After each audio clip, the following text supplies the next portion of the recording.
know everybody here. I don't know who's in West Dallas, so I can't see anyone. So I'm Dr. Von Rowan's equivalent over here. So we're going to talk about Lyme disease. I guess Dave said that this was something that the nurses have requested. There was some interest. And I think it has interest because it has a lot of controversy out there in the community, and amongst different practitioners it kind of gets spread. And we could actually have a couple lectures just on that. But I kind of wanted to stay away from that part, and I'll kind of mention some things about it. But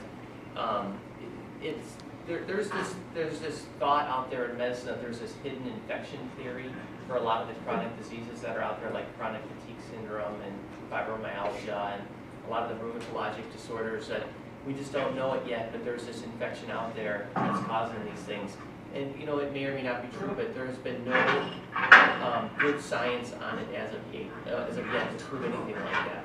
But you know, maybe something down the road will be discovered. But as of right now, there's really not been any good science, despite what people may read in some supplement journal or something like that. Just on those lines, I would encourage people when they hear something, you know, there's a lot of stuff on the web, and there's different journals out there on supplements and something. Look at where the study was done. Look at how many people were involved with the study. A lot of times you'll see that it's really small numbers. In order to have a really good scientific study, you need a large population, double blind, you know, that kind of thing. So, you know, feel free to just be real casual about this. Just any questions along the way, you know, let me know, and we'll just stop as we go. Can you hear me okay in West Dallas? Yes, yeah, I can. Okay. So, you know, Lyme disease, a lot of people say Lyme's with an S, but Lyme disease is, you know, Lyme disease is a systemic infection from a bacteria, a spirochete, Borrelia burgdorferi, actually a really popular medical board question for some reason. What happens is the bacteria are inoculated into the skin by a tick, so there has to be a vector, and then the vector is the tick, and it's from the genus Ixodes, but it's the deer tick. So this is what the female deer tick looks like, both while it's engorged on the right and then not engorged. That's important because there's different treatment options, or whether to treat or not, based on whether there's engorgement or not. So most of the studies have shown that, like the guy on the left, or the gal on the left, if there's no engorgement, that there really hasn't been any inoculation that's taken place yet. And we'll talk about this later too, but it can take up to 2 or 3 days before a tick actually will bite down. Hence the importance of inspection after you're on a trek or in the woods or fly fishing or whatever you're doing. So that's generally accepted? They're small and not engorged, just low risk? Very low risk. Does it spread any other way than besides Q2? No. It's a bacteria that's very similar to syphilis in the sense that you need a host, you need a vector. HIV is a virus, but HIV also needs a vector. These are all very weak, so if left out in the open, they would die instantly. So they need a vector. This is some more blown up with the different stages of the ticks, male and female, that you see here. The vast majority of ticks that we're seeing are wood ticks. You know, they're not deer ticks. Deer ticks are a lot smaller unless they're engorged, so they can blow up. But they're about half the size, I would say, or a third of the size of a wood tick. I came in late, Pat. Did you say that only the female is the carrier? You know, I think for our purposes, let's just a deer tick's a deer tick. Mm-hmm. That if you guys are out on trek or caving or something, and one of your kids has something on it, I would just treat it as a tick is a tick. A deer tick is a deer tick, I mean. Mm-hmm. But yeah, all the studies have shown that it's the female that's much more likely to be the host than the male. But not 100%. So you can't train Rick and Mark to tell the gender? That'd be nice. That'd be good. if it's got a red body, it's a More. fever. Yeah. So in the United States, Lyme comes from the name Lyme, Connecticut. In the early 1970s, there was the doctors in the area became alarmed that there was such a high number of this arthritic process that was going on amongst the kid population, and looked into those kids and found out that it was they had this a very similar bacteria as what was going on in Europe for the past 100 years. So they've been talking about being called Lyme disease in Europe, but they were talking about it in Europe since the 1800s, and it's spread to the U.S. is what the theory is. So hence the name Lyme. What do they call it in Europe now? Now they call it Lyme disease. But that's where it came from. Before then, it was like in the 1800s, they were, looking back on the literature, it was, they were looking at Lyme disease, but they didn't identify it as such yet. So many manifestations of the disease are caused by an active infection of the bacteria, but others are then secondarily caused by our own immune response. Hence, the classic one is the bullseye rash, which we'll talk about. You know, any really infection, when you have the common cold, you know, you have a high viral load, but then our body starts fighting it, and we start feeling bad, our aches and pains come along, we get a fever. That's our immune response fighting the bacteria or the virus, whatever it is. So a lot of the manifestations of the disease are actually our body fighting it. We'll cover these more in detail, but there's 3 stages of the disease. The early localized, which is the immediate bite, and then the bullseye rash that manifests on the skin. Then there's early disseminated. Disseminated means that it's gone through the bloodstream or the lymphatic system, spreading either with other cutaneous lesions, other skin lesions on the body, or organ systems. And then there's the chronic disseminated. Chronic always means length of time. It doesn't mean severity. So acute always means acute onset or time, short time onset. It has nothing to do with severity. So chronic just means down the road, months down the road. They are all potentially curable with antibiotic therapy, but there are some in the chronic phases, your rheumatologic manifestations and your neurologic, that if they've gone that far, sometimes can be permanent. It's very, very rarely, only several cases in the history of it has it been found to be lethal. So it's not a lethal type infection. The last sentence there basically states that in 50% of patients who are untreated with the bullseye rash, in other words, they have it and everything, the body just takes care of it on its own. You know, the immune response of the body takes care of the infection and it's gone. But the other 50% will go on to either stage 2 or 3. Can you hear us over there, Dr. O'Malley? Yeah, go ahead. The fatalities, is that possibly because they had underlying medical conditions that were exacerbated? You know what, the study that was quoted didn't get into the details of the study, so I don't know the answer to that, but more than likely, they probably did. They probably were immunocompromised in some way, and because it's such a rare thing as far as lethality goes, that's probably the case, I would agree. Okay. Thank you. So this is just, you know, a spirochete, just for curiosity's sake, kind of what it looks like under a microscope. It's the name spiral spirochete type of bacteria. So stage 1 is the initial stage. The bacteria is infected, injected into the host. And again, in 50% of the cases, the host, meaning us, we're able to clear it with our own immune system, and it's gone, never to cause any problems. If that doesn't happen, you know, the other 50% of the cases, untreated, of course, we're talking about, then it starts to disseminate either through the bloodstream or through the lymphatic. And the first place that it could spread is to the skin itself. And so there's cutaneous Lyme, which means it's just contained within the skin, and then there's extracutaneous, meaning anything outside the skin. In other words, so it's gone through the bloodstream and it's beyond the skin. The classic bullseye rash is called erythema migrans, is the correct medical term for it. and that's kind of what it looks like, bullseye. Anything greater than 5 centimeters is, this is down the road in the presentation, but we're measuring it here because if it's less than 5 centimeters, this is the body attacking the virus, or not the virus, the bacteria right now. And the body could win in 50% of the cases and it's gone on its own. So if it's less than 5 centimeters, there's no indication to treat. The body is containing it and probably going to win the battle. If it's beyond 5 centimeters, then there's an indication for prophylactic treatment. How long after a bite does the bullseye show up? And usually within the first 7 to 14 days. It could be 30 days though. So it's not right after. It's not 1 to 2 days after. It's usually in the first 7 to 10 days.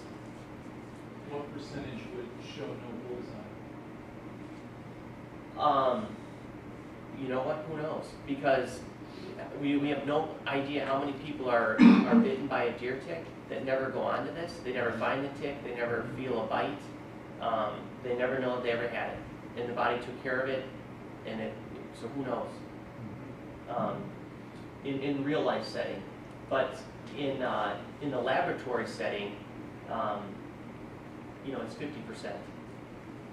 But in the real life setting, we don't know. But when in the lab thing, it's 50% will go on to this. The other 50% will stop, and it won't progress to this. But, it's like any the body has to the antibodies have to be derived, and the army is being amassed, and then the army attacks. It's like any common cold or type thing. It's usually about a 7-day incubation period until the body's ready to fight it, and that's when the symptoms arise, when the body's fighting it. And this is the body fighting it here with the rash. Dr. O'Malley? Yeah. You said that the treatment with antibiotics is prophylactic? Yeah. We'll get into that later. So there's actual treatment of symptoms, and then that would not be prophylactic. But if you have an engorged, this is down the road in the thing, but if you have an engorged tick, then there's an indication just to prophylactically treat with a 1 dose of an antibiotic doxycycline. In this case, without any other symptoms at all, no fever, no aches and pains, nothing else, just a rash of greater than 5 centimeters, that is also considered prophylactic treatment because it's still in stage 1, the early stage. It's kind of splitting hairs there. Is that your point? Yeah. Other question? Yeah. So Yeah. So it's splitting hairs whether if they have the erythema migrans, are we really prophylactically treating because they have the bullseye rash or not? But I guess the point of that is there's no other symptoms. And where am I looking at you guys, by the way? Are they over there? I can change that if you want. No, I mean, that screen, no. well, they're looking at that, so they're not looking at me. Okay. All right, so I didn't know if I was looking at you, behind you. So, I guess to be technically correct, they do consider the prophylaxis the stage 1, but there obviously is stage 1 development. Is that kind of what you were getting at? Yes. Okay, does that answer it good enough? Yes, it does. Okay, all right, thank you for the question. So then stage 3, this is when our body is fighting the bacteria at either 1 or more organ levels beyond the skin.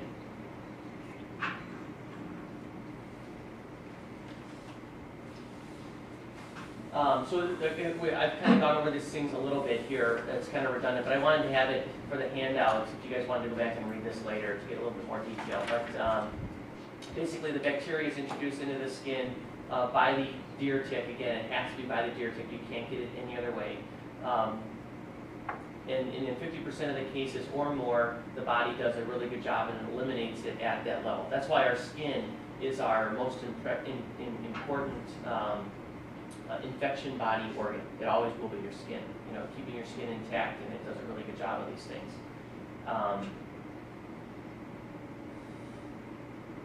This is kind of redundant here. The primary risk factor for developing cutaneous manifestations of Lyme disease is exposure, of course. You have to really be in an area where the deer ticks are. Where they're not is is in like a park. So like a baseball field. A nice mowed lawn, your backyard, it's just grass that's cut over and over again, and there's no high grass or bushy stuff or woody stuff like that. The deer tick population there is very, very low.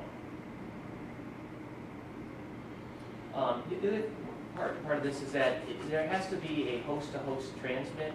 So in other words, most of the studies have shown that the deer tick actually has to recently bit another animal, a mouse. It's not just deer that these ticks are on, but a mouse or a deer that is infected. Not all deer, not all mice are infected.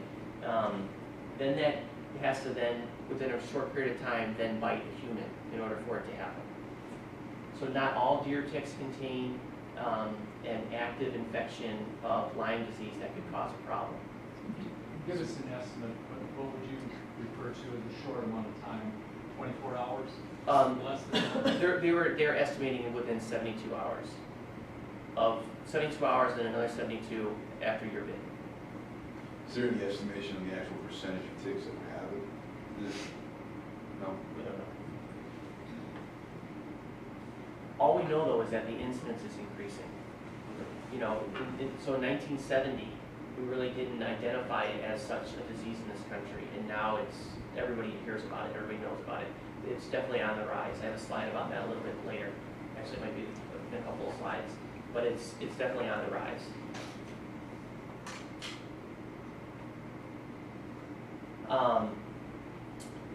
There's different strains of the bacteria, and they have a tendency to cause a little bit of a different manifestation or symptom pattern or syndrome.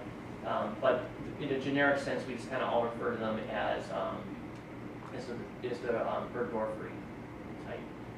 One of the reasons why there was initial confusion about this outbreak in Lyme, Connecticut, is because it developed, you know, as an arthritic type response, where they really weren't getting that in Europe. So it took some microscopic evidence, some biopsying, until they were able to make the connection between the U.S. and Europe, and it was in fact this relatively same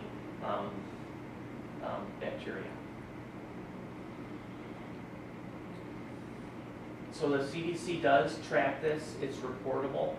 It goes incredibly underreported, however. A lot of, like an institution like ours, we will report. But if you're just a family doctor or a pediatrician's office, especially, you know, now that we're all big clinics, maybe it's different now, but it's very, very underreported. But it's increasing over time. And it's most likely been explained off as the expansion of deer herds, both here in the U.S. and in Europe. It's, in fact, Lyme disease is the fastest growing vector-borne disease in the United States, with the most occurring at the obvious times when people are outside, from May through November, with the peak in July and June. They're not affected by frost or snow. They can survive all that, right? They can survive that, yeah. And it's it actually has a lot to do with, I just didn't want to get too detailed in this, it's the life cycle of the tick. That's just because of their life cycle, that's when they're at their peak. It really has nothing to do with weather.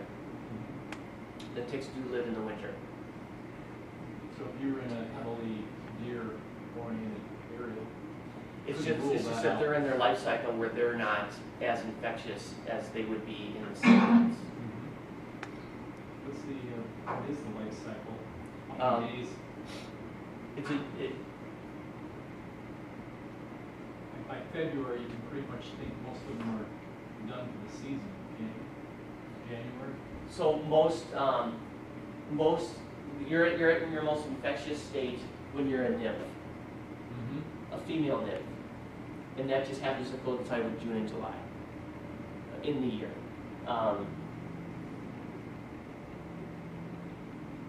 I don't have any more detail on that. I mean, was it a 3-month lifespan? I don't know. I don't know all of it. But that itself, just the new stage is 2 months, so it could live for a while. Yeah, I think they're yeah, exactly. They're not like, your mayfly that's got a 24-hour life cycle. Yeah.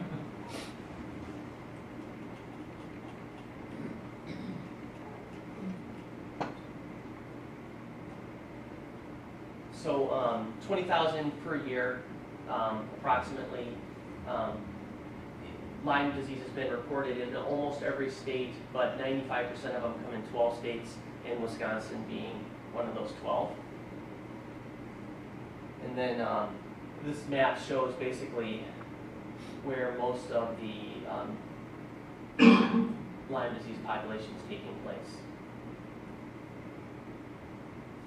Heavily forested northern, almost looks like they thrive better in seasonal where there's bad winters. Yeah. And I have no idea why. So the prognosis for patients with just the bullseye rash is excellent. It's not a very strong bacteria at all. It's in a lot of ways it's like syphilis, like I said before. Syphilis is something that, unlike Lyme, syphilis actually could be very, very life-threatening if untreated. But it's very, very treatable. It's a very, very weak bacteria if treated. So careful monitoring and treating is really, that's all that's necessary almost always. And it usually does not go on to further stages with that. So the problems with Lyme is now in stages 2 and really stage 3, where you're starting to get some neurologic involvement, rheumatologic involvement, possibly cardiac involvement. These are the things that we know scientifically that everybody agrees on. The other things, like the chronic fatigue syndrome, the fibromyalgia, these non-specific, very hard to test things that are common amongst many, depression has a lot of the same symptoms as a lot of these diseases.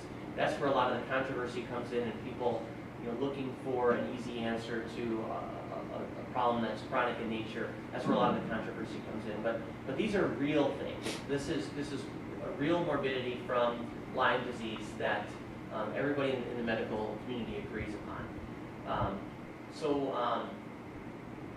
Patients with neurologic disease who are not diagnosed and treated promptly can suffer from neurologic and cognitive dysfunction that can be difficult to treat if left alone for too long. Some patients may have fixed neurologic deficits that are then unresponsive to antibiotics. Cranial nerve palsies are a common manifestation of a Lyme morbidity. The 7th nerve, cranial nerve palsy, Bell's palsy, facial Bell's palsy, that's the most common. That is usually caused by a virus. If Lyme causes it, just like the virus, it usually will go away spontaneously without treatment. It's scary when if it happens to you or your loved one and you're seeing them go through it, and they look like they've had a stroke and all that kind of stuff, but usually they just resolve spontaneously. The inflammatory response to the body is what's causing the arthritic problems. A lot of times these are the ones, unfortunately, that do have lingering effects with people that went untreated for too long. Around the joints primarily? Or? Yeah. Arthritic things in the joints. So neurologic symptoms may take up to 6 months if you have a palsy or if you have some other type of neurologic issue and encephalopathy even. It could take up to 6 months to resolve, even with good treatment. These next 2 slides here, this is your post-Lyme disease syndrome. This is where we're getting into most of the controversy with this. And the information is here on the next 2 slides. I think the hallmark of this is that there's a lot of variation in the studies, 15 to 55%. That's hardly a consensus. But there is a true post-Lyme disease syndrome. But I think it's like people who are disabled. There's people out there who really should be disabled, but I think even they probably feel like a negative stigma with it because it's probably been abused a little bit in the courts, and they unfortunately fall into that, but they really deserve to be disabled for whatever reason. Well, there really is a post-Lyme disease syndrome. However, I think it gets well overdiagnosed And it's, I think families and patients and even doctors are trying to grasp at things sometimes, just to, give a reason for whatever their ailment is. If you're experiencing some like fatigue or some early onset things that could be in the bucket of symptoms, do doctors now suggest, hey, let's run, how do you isolate it, or is it sort of standard battery blood testing that can reveal whether you have Lyme? No, we'll get into that in a little bit. The CDC, just to answer your question really quickly though, the CDC absolutely does not recommend just shotgun testing people because of the high incidence of false positives. So they actually have a two-step approach, which is coming up in the next couple of slides, on when testing is appropriate.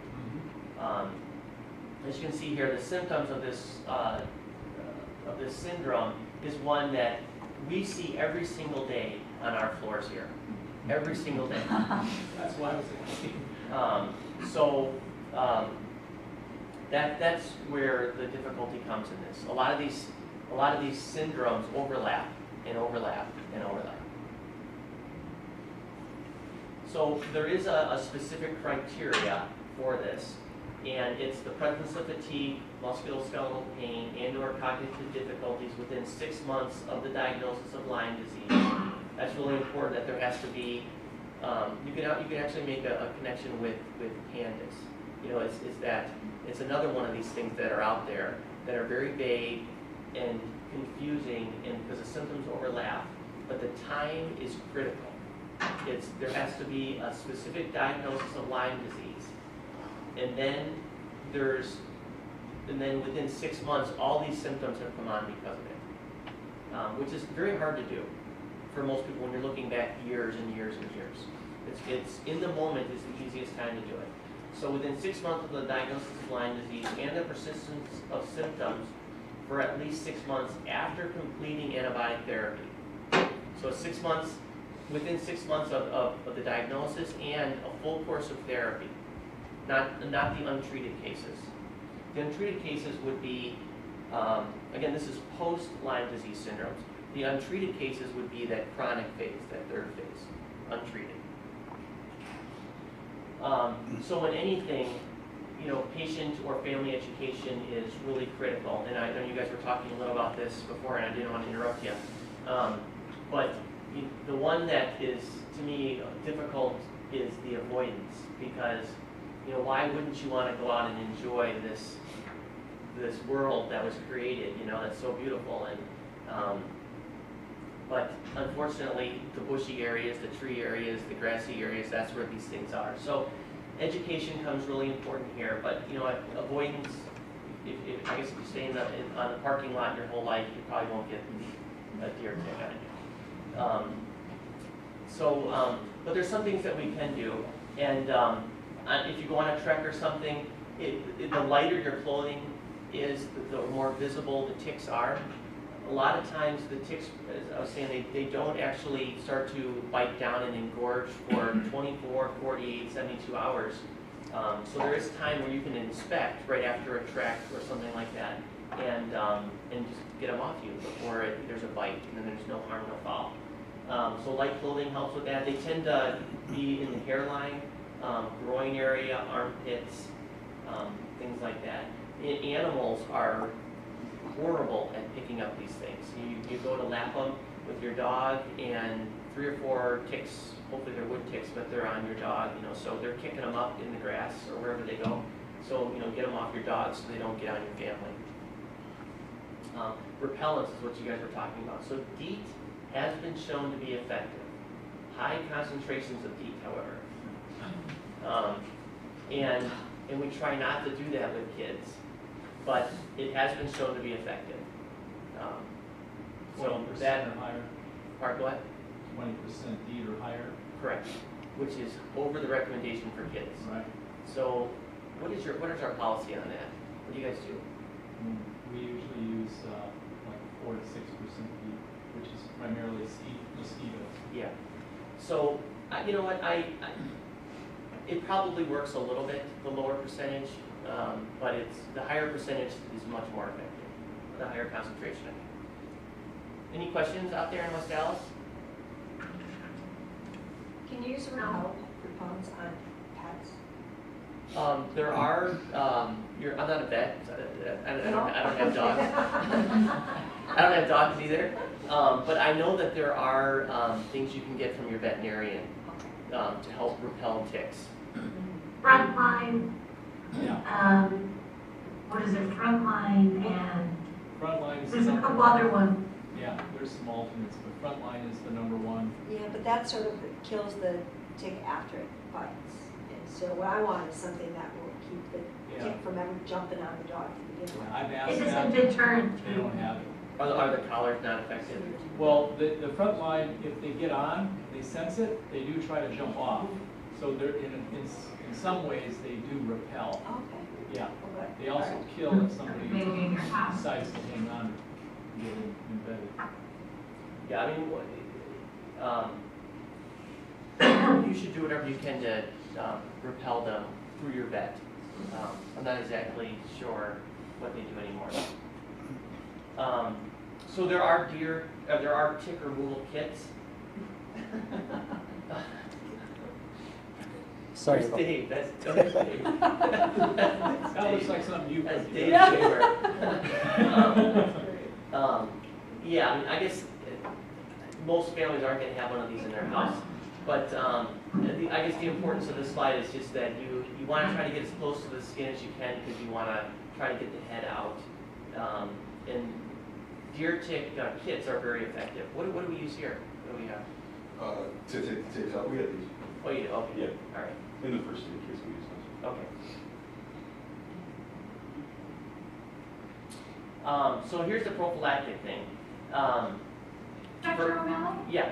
I'm sorry Jessica Wood's not in here, but she said she had a throwaway journal where they suggested soaking a cotton ball in dishwashing liquid and putting it on the tick. And she had success with getting one off of a child this weekend. Okay. Is that like a suffocating thing or? Yeah. Because over the years, there's been different things like that used to suffocate different ways. Vaseline is another one that has been recommended over the years. Yeah. for- Yeah. The for Vaseline or even mayonnaise, the old mayonnaise. Also, mayonnaise works great for lice. A very non-neurotoxic.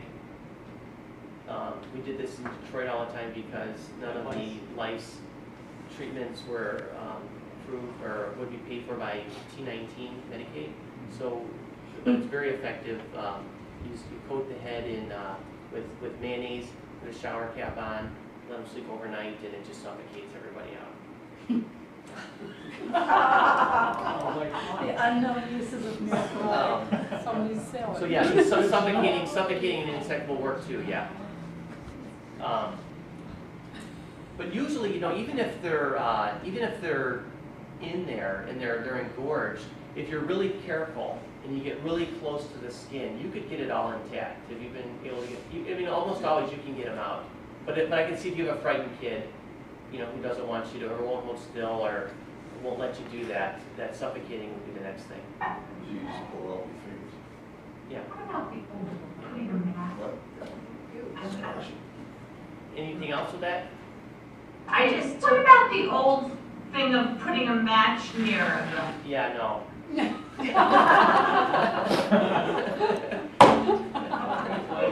I just took a tick off of my daughter with a household tweezer and then packed it with Neosporin and it pulled the remaining little filaments from the tick head out of her skin within, I don't know, like 4 or 5 hours. Oh. It hadn't been engorged yet, but it had really bit in there. Yeah, the skin actually wants to repel that whatever part of their head is in there.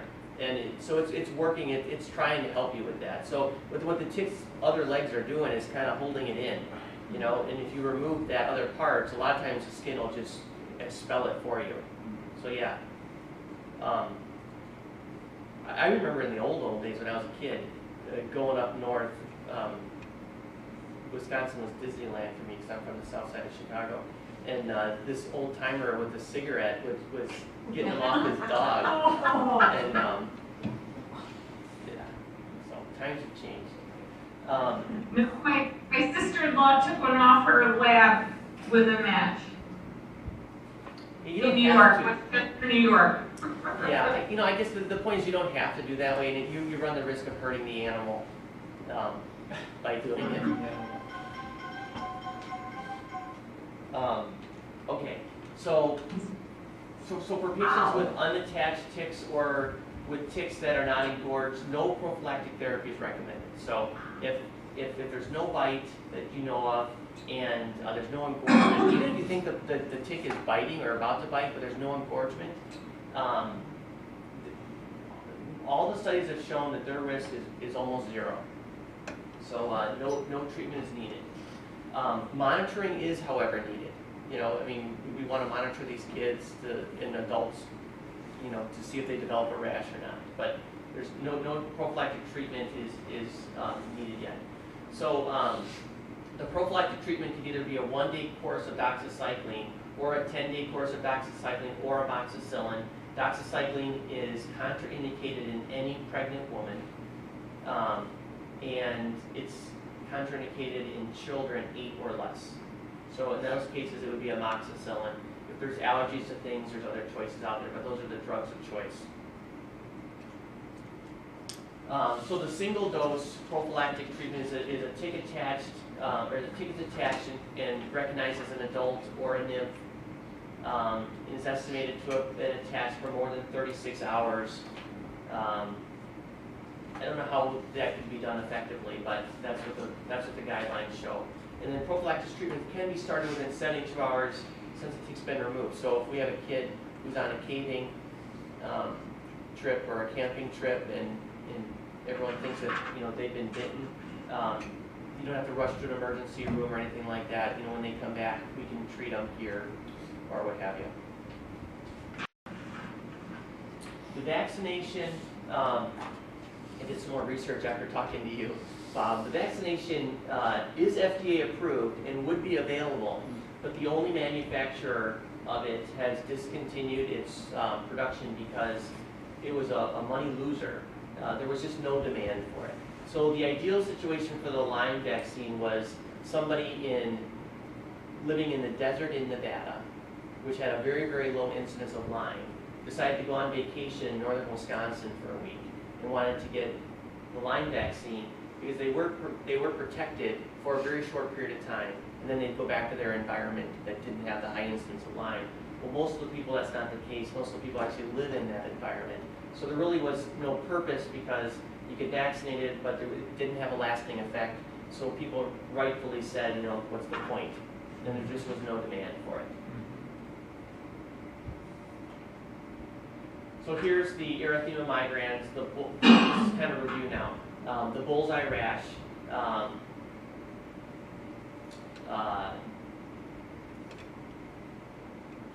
You had asked about when it could start up, and it's anywhere. Usually it's 7 to 14 days, but anywhere considered in the first 30 days, it can possibly happen. The groin area is really common. The armpit area, hairlines, that kind of thing. Does that itch? Yeah, it can itch. It can just an atypical inflammatory response. The body works in a very stereotyped way. So it might be a little tender. It might itch. It might have like a burning sensation to it. Your typical inflammatory response, it would be the same as a really bad insect bite or spider bite or things like that. You could get, that's a good question. I should have had a slide on this. So the initial infection is typical of any inflammatory response: fatigue, malaise, maybe some anorexia, fever, anything that you would get with any type of inflammatory response to any virus, but in this case a bacterial infection. So phase 2, again, from just a time frame thing, it's anywhere between 2 months to a few months after the initial infection. spread by the blood again. Again, 50% of cases left untreated, just go away on their own, they never get to the spot. The body takes care of it. Musculoskeletal and neurologic symptoms are the most common. This is phase 2 again. Less common symptoms are cardiac disturbances. You know, included in that would be very, very rare. You could get a dysrhythmia. You could get pericarditis. Very, very rare. Again, emphasizing that Lyme is usually not a fatal. Very, very, very, very rarely a fatal disorder. And then also the inflammatory arthritic processes. So stage 3 is that chronic, again, time period. Here again is where all the confusion and controversy comes, because there's the idea that Lyme disease could be latent for a period of time and then come back. You know, so and this is where you get into the time frame. Is it really Lyme versus something else? People with a positive Lyme titer don't necessarily mean you've had it. You can get false positives. But it's later chronic Lyme disease refers to manifestations primarily rheumatologic or neurologic that occurs months to years after the initial infection. It can be both central nervous and peripheral nervous system. But you can treat that also. You can treat that also, but that's getting into that phase where it's may not be treatable at that point. The abnormalities may be permanent. So I don't want to go through this. This is basically, the differential diagnosis is huge. And then we could go on and on and on about the things, because they're overlapping symptoms within these syndromes.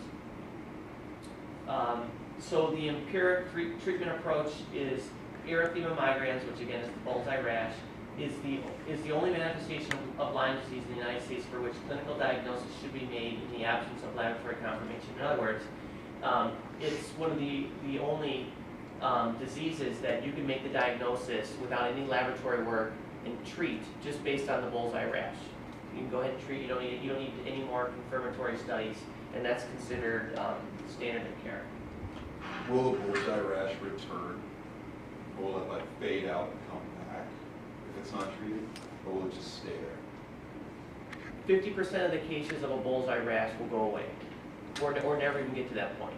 The other 50%, the body will either take care of that bullseye rash and then it'll disseminate into other parts of the body. You can have other symptoms, or you can have other rashes on other places of the body. So you got bit here, but you have a rash here and a rash here. But usually it doesn't fade in that one area, then come back to the same one. It's either going to erupt into a whopping infection there. Usually if it went away in that spot, it's gone. So this two-step approach, Bob, is the first step in patients with symptoms consistent with Lyme disease is to obtain an antibody titer, and there's lots of false positives with that. So the proper way to get an antibody titer is an antibody titer with reflex testing. And what that means is if it's a negative titer, it stops right there.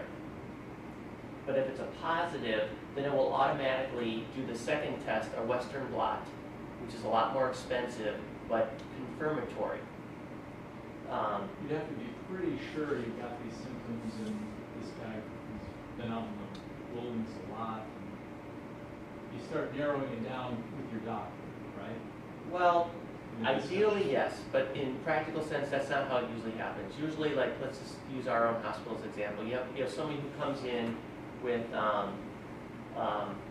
new onset psychoses, or just a change in their presentation, or just something's not right, and the psychiatrist is asking for medical help as to, is there a medical reason for this change? No history of trekking through the woods necessarily, no history of ever having Lyme, no history of tear tick bites, none of that. We'll often get the Lyme titer along with a whole bunch of other tests, trying to find something that could account medically for their, it's very, very low yield. It very, very rarely, not never, but very rarely does it show a positive for something like that. But that's usually how it happens, is we're fishing for some reason medically why they've had this change.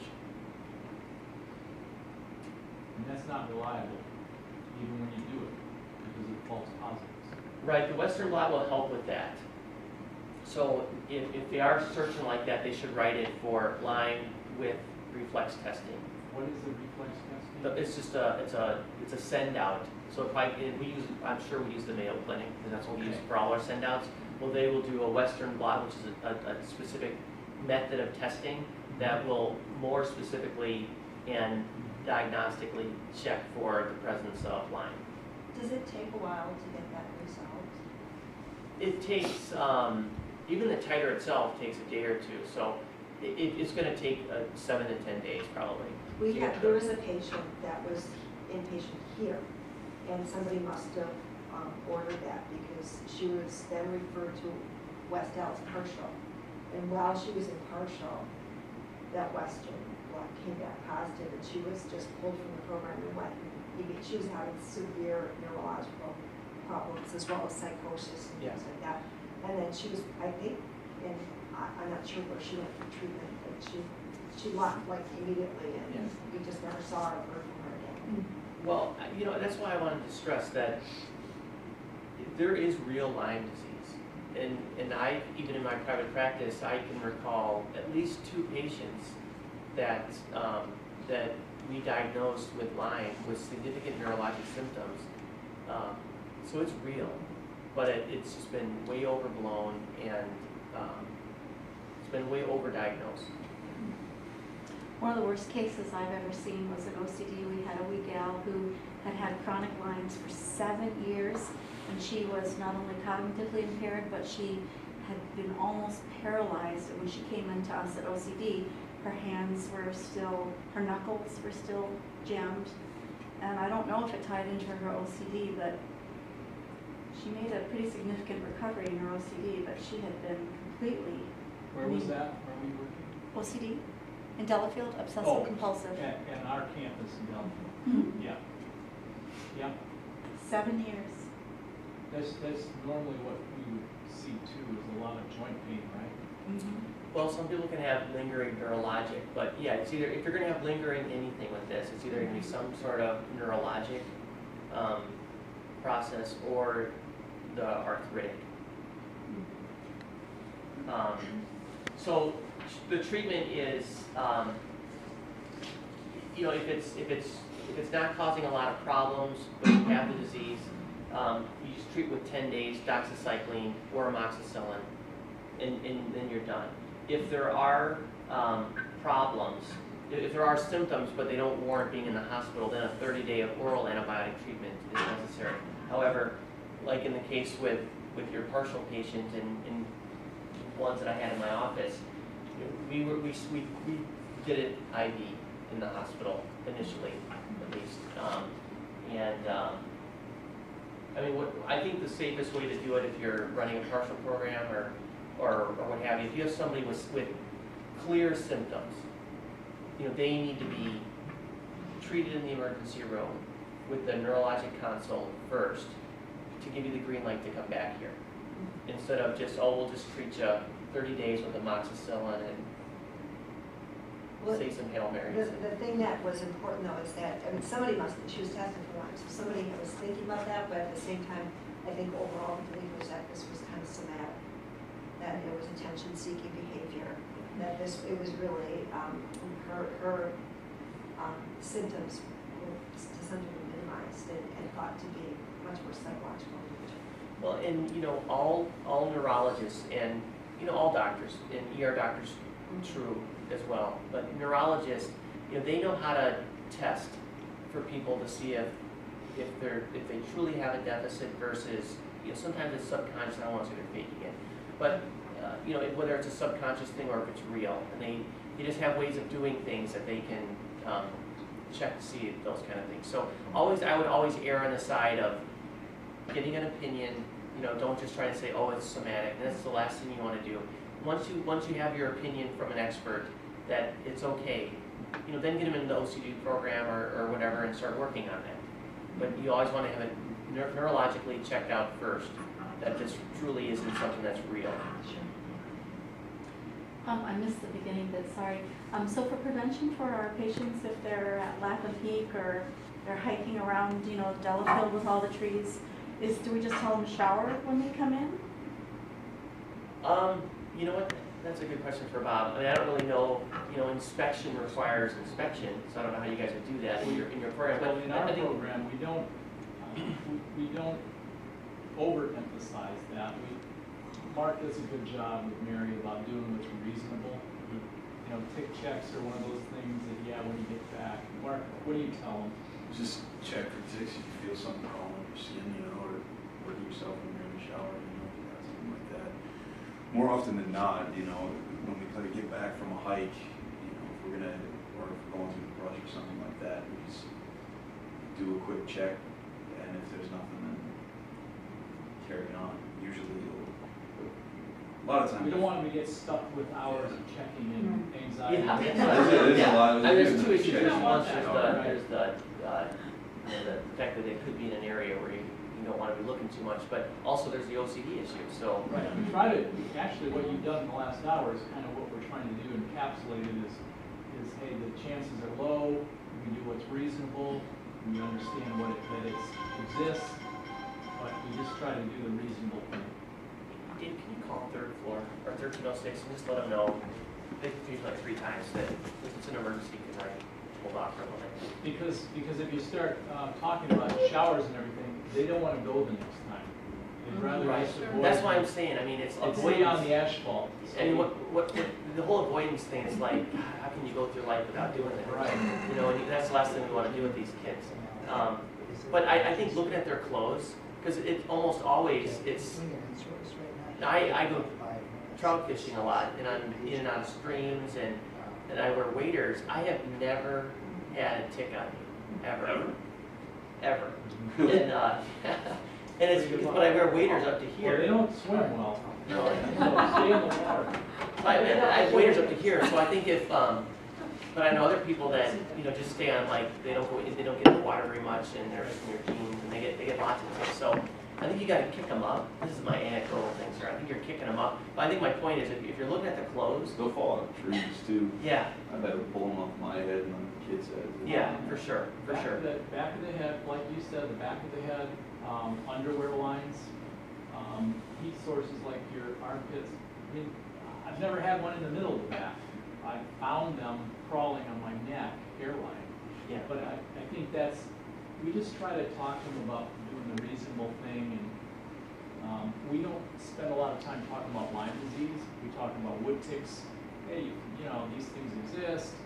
This is what you do. This is part of being in the outdoors, and then we move on. Yeah. Yeah, try to make it as positive as you can as opposed to a fearful thing. Because it really is, it's hard to get. It really is.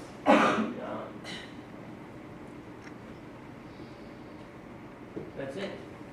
Any questions? Nice job. Thank you.